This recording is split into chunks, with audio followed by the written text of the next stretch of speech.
Come on, little baby. What do you got? What is it, a Vulpix? Silver Tempest, Sword and Shield. Okay, we got this at Dave & Buster's. Let's see if you get something good. Oh, fruits here, popcorn chicken, Taiwanese style. Side of spice. Let's get some more spice in here. Ready? Cards? Okay. Okay. They're your cards, but you don't want to slide them. If you want to put them, grade them one day. What is that? Oh. Wait. Something big? Ooh, white energy. Okay. Golbat. What is that? Something girl? Trainer? They're my last one. First serve girl. That's it. Nothing good. Womp womp.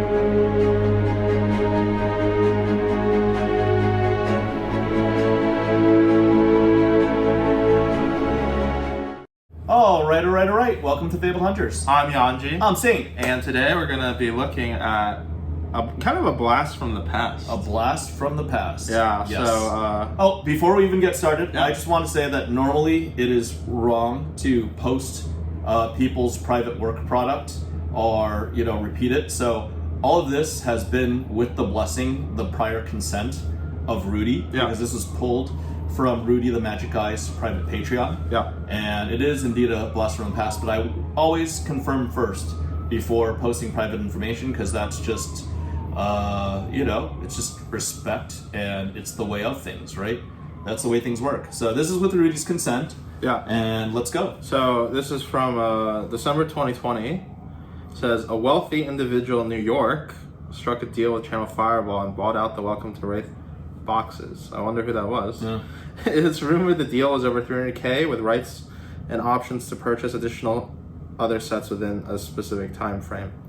And then so he kind of gives out what he thinks are, I guess, price points for WAC. So he says Welcome to Wraith is $1,800 plus a box, Arcane Rising $800 plus, and Crucible of War $200 plus a box. And he says, I highly recommend you keep your box sealed and do not open it.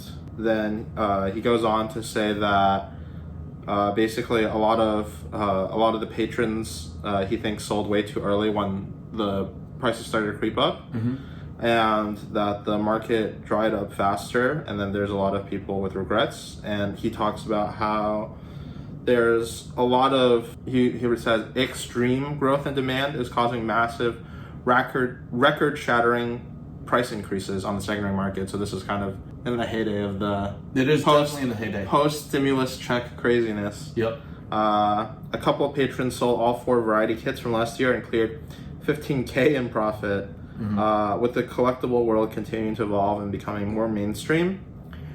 He says, I expect Magic, Pokemon, Fab to continue to dominate in 2021.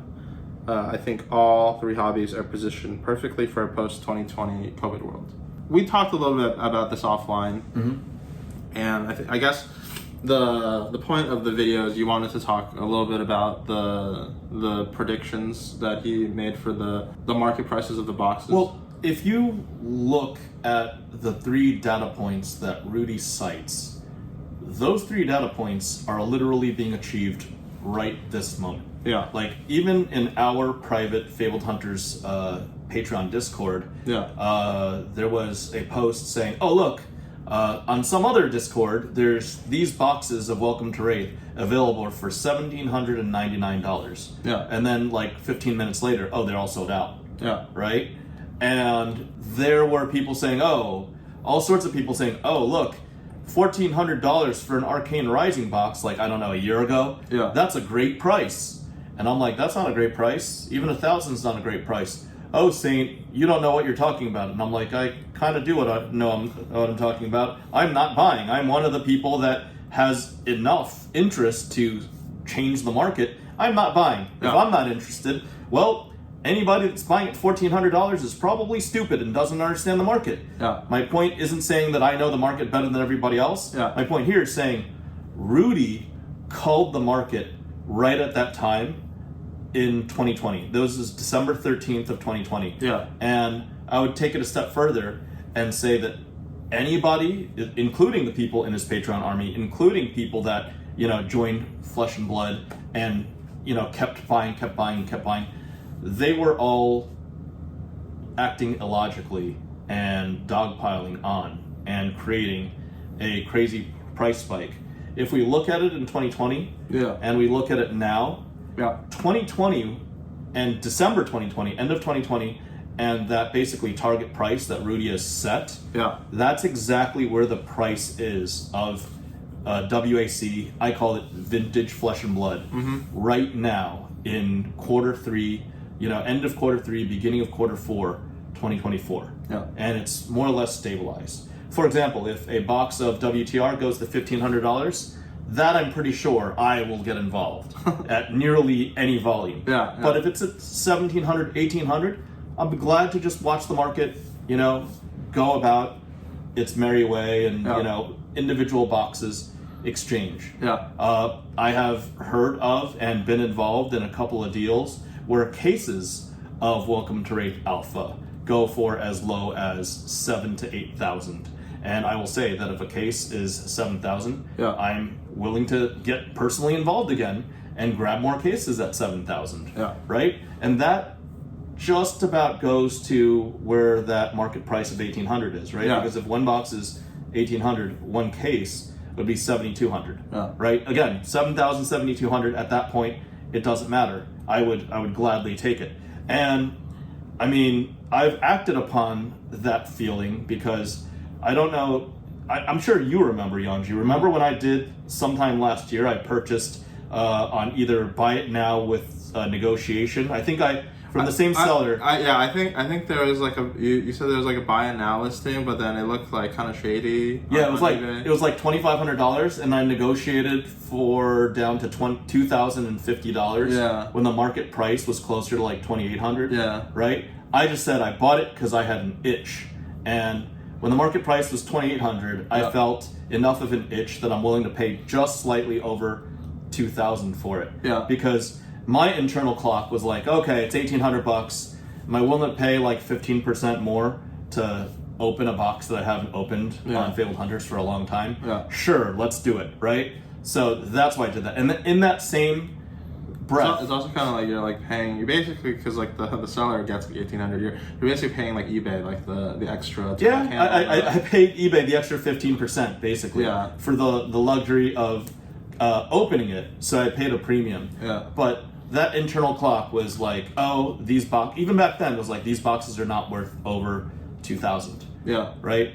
And within that same transaction to the same seller, he had an even worse packaged Arcane Rising box that was on auction, and at the time I think the boxes were $1,200 to $1,400 regular, and the auction price, I think the price was like $850 or $870. Same type of deal. I felt that Arcane Rising was worth sub 1K. If you were like, oh, Saint, would you buy an Arcane Rising box for $1,000? I would say absolutely not. But $800, $850 plus a story plus something to open on FaBled Hunters, which we did. This is a majestic rainbow foil, and probably number 2, right next to only Command and Conquer.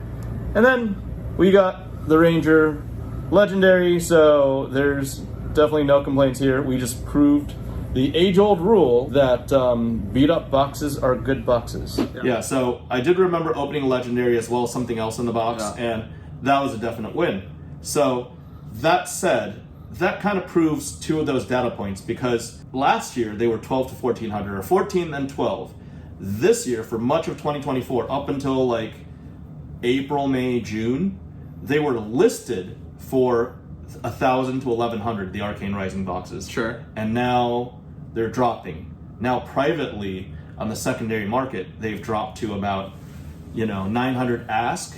Where do they actually transact at? 750, 800, 825, 850, right? So call it the 750 to 850 range.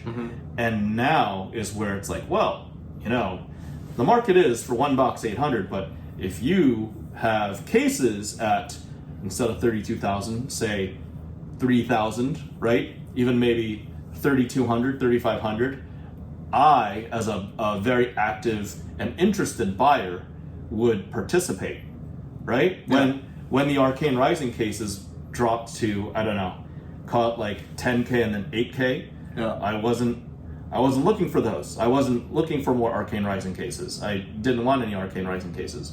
But now, at the price that they're at, they're making sense. And it's just so eerie that the price that they're at now is exactly the target price that Rudy had called. Because, go figure, the guy that spent nearly 30 years of his life collecting cardboard rectangles, right? He called the target price. It's almost like he's got experience calling target prices. Like, oh my God, like he's got a background in investment banking. Yeah, right? well, I think one thing that I kind of thought about when you first showed this to me is, you know, Rudy does have the benefit of experience. Yep. But I think he also has the benefit of perspective. So what I mean by that is he dabbles in a lot of different games. Okay. He does, you know, other types of investments. Yep. He has other businesses that, or he doesn't just like, you know, hold on to Sealed as his like only like business. Of course is not. what I mean. No, you'd be. So there's a lot of like different things, and so I think especially what happened in 2021.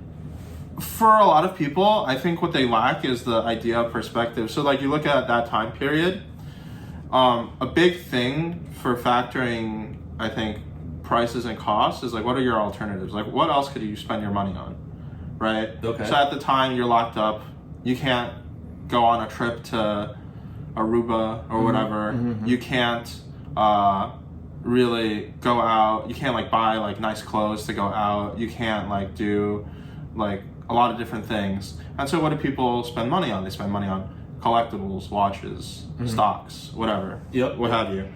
And nowadays we just live in a different time period, like a different time when there's like more alternatives. So I think what people kind of get stuck in their head is they're in this Flesh and Blood bubble. All they're doing is looking at the prices of the Flesh and Blood boxes and comparing them to themselves. You're like, oh well, last week Arcane Rising was 1,200. Okay. So this week they set in their mind, oh, I have like these like bounds that it's going to be in. Oh, well, it goes up or down 10%, whatever, and you're comparing it to itself. Okay. When in reality, whenever you're spending, I mean, you know this. Whenever you spend money, there's infinity things that you could spend money on. Of course. So, Yep. so does it really make sense to be spending like $500 for a box of Crucible War as the third set? No, they were about 800 to 900. Yeah. No, they were even Crucible went up to past they 1,000 at one point. Yeah, they were. I think at the height they stabilized around like 8 to 900. But what I'm saying is like even like when they go down, I mean, and then you said like today like sometimes you see like people listening at like 400 or whatever. Well, right now they're asking. I think even TCG Player I saw Crucible first boxes transacting at 350 are asking at 350. Yeah. And in the private market they've dropped under 300. And even, well, I'm not going to talk about my exact prices, but I've got a batch of cases that are a lot cheaper than even that coming out of Crucible first. Yeah, So, but what I'm saying is, so like you have to look at it from this perspective. You know, Crucible War is the third set of Flesh and Blood, and for a lot of people, like Flesh and Blood is still not, you know, it's not definitively like one of the greatest like TCGs. I think it's the greatest TCG, but that's I'm just saying like in terms of the popular belief. Oh, the worldwide. Yeah. Yes, So yes. and then you're looking at it's like the third set of this. And you look at like all the cards or whatever that are in it, and then you compare it to, you know, there's other things that you could buy for like $300, $400 ballpark. There's boxes of Magic that you could buy. There's boxes of other games. There's Pokemon boxes that you could buy. There's what's it called? Like you could spend the money outside of TCG. You could buy stocks. Okay. You could buy bonds. You could buy whatever you want. So what I'm saying is, you have to kind of factor all that in, and it's like, does it really make sense for a third set to be like that in like a relatively newer TCG? You look at other newer TCGs. Well, of course. You see like, do people do that? You look at, and then so like even when you're going like crazy, or like when now you're like at $1,000, there's like a lot of stuff that you can buy for $1,000. You know what I mean? Well, there was plenty of stuff you could buy for $1,000 Yeah. back in 2020, 2021. Yeah. And they were just, you know, crazy people, uneducated people illogical people were just flooding in Yeah, on Crucible and Arc. And I was gonna say like $1,000 is like half of like a really nice computer. Yeah. And then you want to say like, is this like Crucible War box equivalent in value to that? So it's just like there's all these things that you have to like put into perspective. Yeah, for and sure. so I think that's like one benefit that Rudy has, because he's seen it.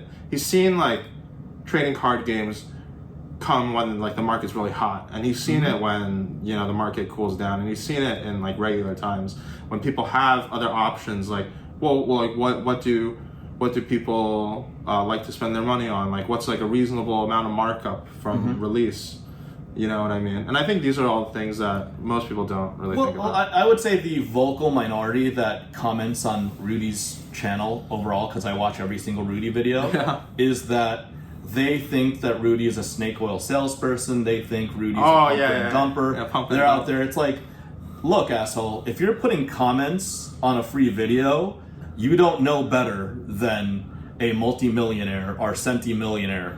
Like, you don't know better than somebody that much more wealthy than you. You don't have the experience. You don't have the luxury of non-public information that individuals like Rudy get. So, I mean, it's a free country. You can talk, but you're just a nameless, idiotic piece of crap that's wasting time and wasting digital real estate. Yeah. Whereas Rudy, 4 years ago, he called it, and it is now.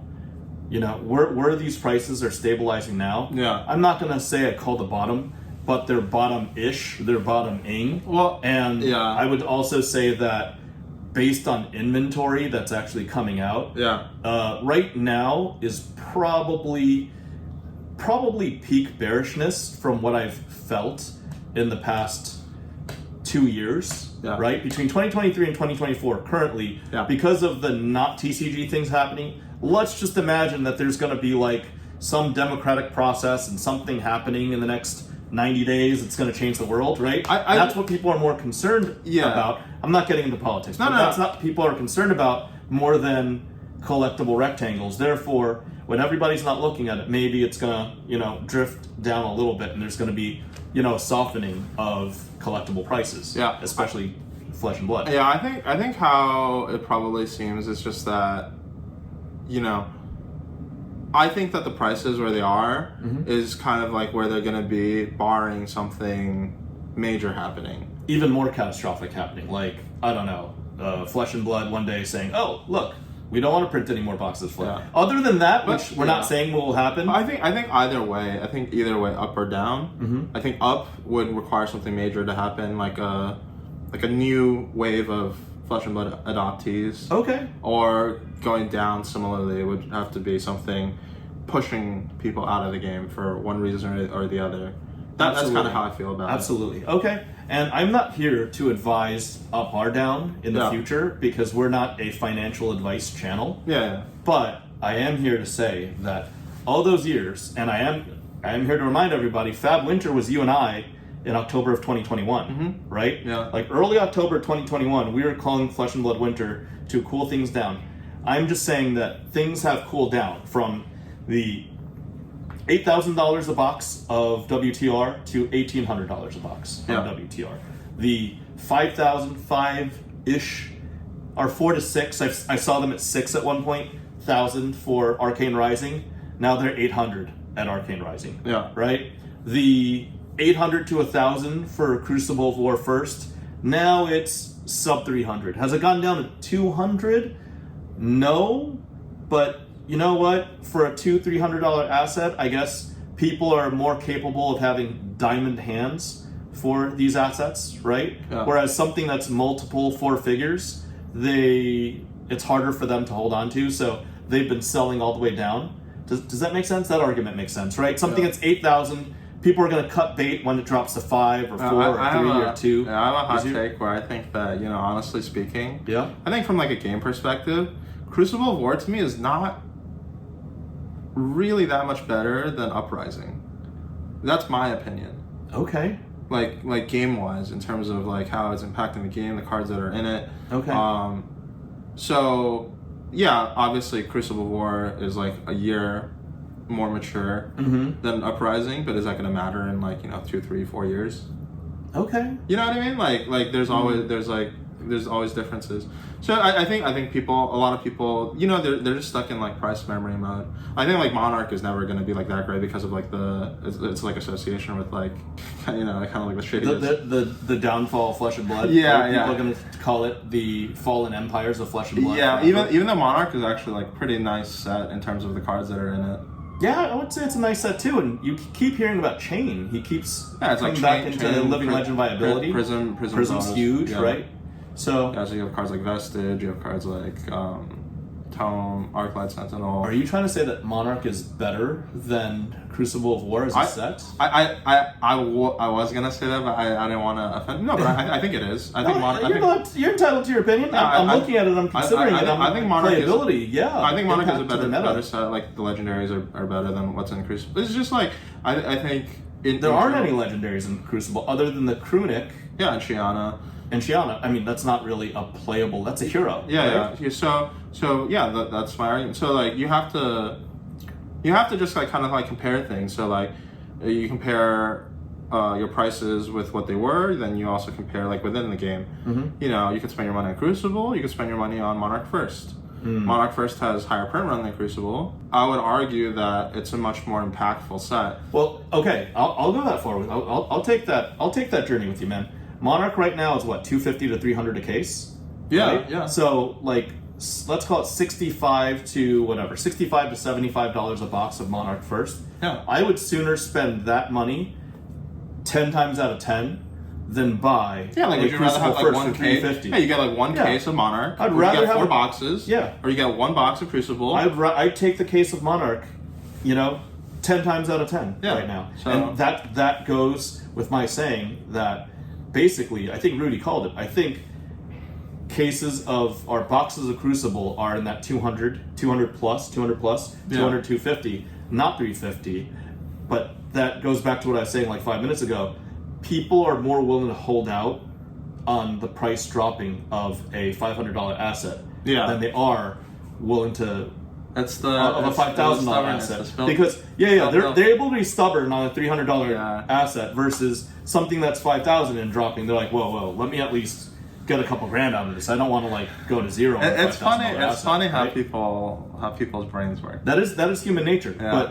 But back to the beginning point. It's 1800, 800, and 200. Yeah, pretty accurate. Was called by Rudy 4 years ago. Yeah. Those were the target prices. And knock on wood, well, that's not wood, that's wood. Knock on wood, we hope that they don't fall far from there. Yeah. But, I mean, I know for myself and some of the Fab Fam and other collector enthusiasts, given that we know for sure the 16,000 of the W and A and the 37,000 of C are Alpha and First Editions, that those are really good price points to come in.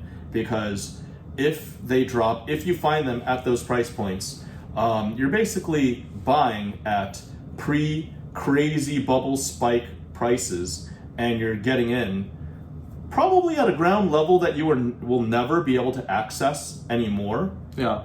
Like it won't go. It's really hard for it to go lower. Just real talk. By the simple fact that there's so little of them, and by the simple fact that not just me, let's call it 10, 15, 20 other very major collectors, if it drops that much further, we'll just buy them all. Then, it's the only time is basically now, and the only prices are here. I don't see a way for them to go any lower. I heard of a huge 60 WAC case lot getting transacted literally in the past 15 days. Yeah. And they aren't, there's a bulk discount, but they're not like 50% off from 1800, 800, and 200. It's not even like 20% off. It's within that range, and that's more than 20 cases of each of those items in one big package. Yeah. And the fact that these lots are changing hands privately and not even touching the social media market means that first, there's not that much. There's not that many of these lots out there. Second, this is all private and under the table. Nobody's knowing about this. You know, maybe a wire goes somewhere, a truck pulls up to your warehouse, gets dropped off in the warehouse, and that's it. There's not any lots that I know of a pallet of Arcane Rising or a pallet of Welcome to Wraith Alpha lying around that nobody knows about. This is 2024. We know what the print runs are. And the mystery, Indiana Jones and the mystery palette. Yeah, and a pallet would represent something like 760 boxes, which is 5% of the entire print run. There's no untouched 5% of the print run, 5 whole years after the release of that initial product. That's just conveniently in one location. I'd be surprised if there were even 3,000 total, including sealed cases, total boxes of Welcome to Wraith Alpha even remaining, in its current form, because it was so opened, it was so celebrated. Maybe there's 3,000, more than 3,000 boxes of Arcane Rising, because there were less people that bought into it, but definitely not WTR Alpha. So that said, please look at the data that you have, and although it won't do anything for us now, and I'll argue it probably won't do us any good between now and the next 3 years, please keep in mind what had happened between 2020 and 2022 when making any sort of collectibles investment, because Rudy's seen it many, many times. I've seen it many, many times in many different markets, right? Even like the equities market is a great example where booms and busts happen all the time. Yeah. And you really need to just not let irrational exuberance, that crazy, to the moon feeling, take over. And when stuff gets silly high, you probably want to let go of it. And then when stuff gets silly low, that's when you're supposed to get in. You're not supposed to get in when, one of the greatest and most well-known and influential individuals in a space tells you that the target price is 1,800, and then you're like, I'm gonna buy it for 3,000. I'm gonna sell it for 30,000. Oh, well, that guy's buying it for 5,000. I should buy more and keep going in because that's what really, really unintelligent people do when they act on secondary or tertiary information. You're not even hearing about it second or third hand. You're like the 7th person to hear about it. And that's how boxes go crazy up to 8,000. For the most part, my cost basis on Welcome to Wraith Alpha was still something like, $550 per box. My cost basis on Arcane Rising First was about $200 a box, and my cost basis on Crucible is something like $80. No, at $250 per case, $62.50 per box. Mm-hmm. And I'm pretty much happy with my positions, but again, I did say I got Crucible for really, really low because I wanted to open more. And truth be told, I looked at my Rainbow Foil Majestics and I'm a little short in a handful of categories, and honestly I just wanted to cull a little more of the population. And I shot my shot and grabbed a double-digit amount of cases of Crew First, because sometimes you feel the little itch. And yes, I am paying a premium, just like I paid a premium when we opened our WTR box off of eBay, which was like $2,050. Opened up the Arcane box off of eBay, which was like $870, call it. I'm probably in that $225, $250 cost basis per box of Crew. And if it does, go to 200 or goes to like $175 a box, that may be the time where instead of buying a double-digit position in cases, I'll buy a triple-digit position in cases of Crew. So that said, it's all perspective. I try to explain this to people. I try to explain something like this, and I've even showed the post in private to other Rudy patrons, like, look, this is why, don't ask me if you should buy a WTR Alpha box at $4,000 or $5,000 or $6,000. Like, look, Rudy knows better than all of us, and his target price is $1,800. Yeah. Last I checked, If you have a box and your cost basis was, let's call it just under 1,800, it was 1,000. The target price is 1,800. The asset jumped to 4,000. Guess what? Like Yuanji, what would you do, right? What would you do in that case? If you would exit, you would liquidate, right? Exit, and then you have some cash. You have some cash, and don't buy any more WTR. Do something else. Go play poker with it. It would be a poker bankroll. You could, buy whatever 200 shares of Intel or something like that, or buy, buy 30 shares of Nvidia. The Intel shares after the. Oh well, I just happen to think about it because after the crash. Yeah, it's just an example, not financial advice. I happen to buy and I sold Intel when it got down to $19. So, anyways, that said, it just it was on my mind. Not financial advice. Let me just be very, very clear. But yeah. You just always. I think it's important that you keep like a broad perspective. Mm-hmm. I think when you tunnel in on one thing, that's when it gets bad. Like if you're looking at you're just looking at WTR prices and you're looking at the prices move up and down. Yeah. And you're just comparing WTR today to WTR like last week and next week and whatever. Well, that's probably what happened. That's when it gets bad. Yeah. And again, this is not for the people that are like, oh well, next time I'm gonna make more money doing something else. This is just a cautionary tale for all the spikes and the troughs that you're going to experience in the future. Yeah, sure. Please strongly consider, if you have an asset and it's spiking, sell it then, right? And if you look at an asset and you like the asset and it's dropping, I'm not saying to catch a falling knife, but wait until it stabilizes and then pick up that asset. That's kind of like, buying an item on sale. Like, I'm not too proud to say that there were times earlier in my life where I was, having a middle class income and I waited. I saw a nice pair of shoes in the window and I was like, oh shoot, these shoes are expensive. Let me wait and let me see if they'll ever go on sale. And that same pair of shoes, lo and behold, on a Black Friday would be 40, 50, 60% off. And I'm buying it 40, 50, 60% off. Yeah. I encourage you guys to do it. Don't just say, oh, look, because some magazine or some content creator said these pair of shoes are really hot and everybody's going out and getting them. The sticker price was $800, but now because some rapper said X, Y, and Z, now they're $1,500. Let me get them at $1,500 because they might go up to $3,000 later. That is stupidity. That is you getting manipulated by the market. Yeah. And that is you getting manipulated by your own emotions. So please don't do that. Also, please try to strongly consider advice and experience from people a lot more experienced than you are, because you can't be an industry expert in everything. And some people, and again, I give credit to Rudy, he is an industry expert in TCGs. And if you really, really, really listen, you'll see that there's a lot of value to his insight, as in the case of him putting up his post on Patreon that one time. So there you go. So if you're ever in the market for some snake oil, you know who to look for.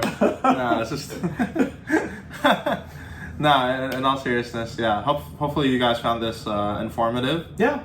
And if you like what you see, please like, comment, subscribe. Subscribe to the notification button.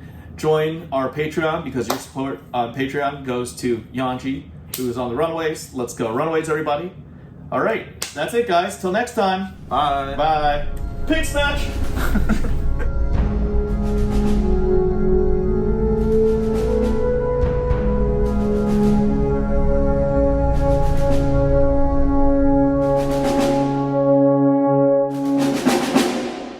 Try another time, Silver Tempest. Let's not open any crap, okay?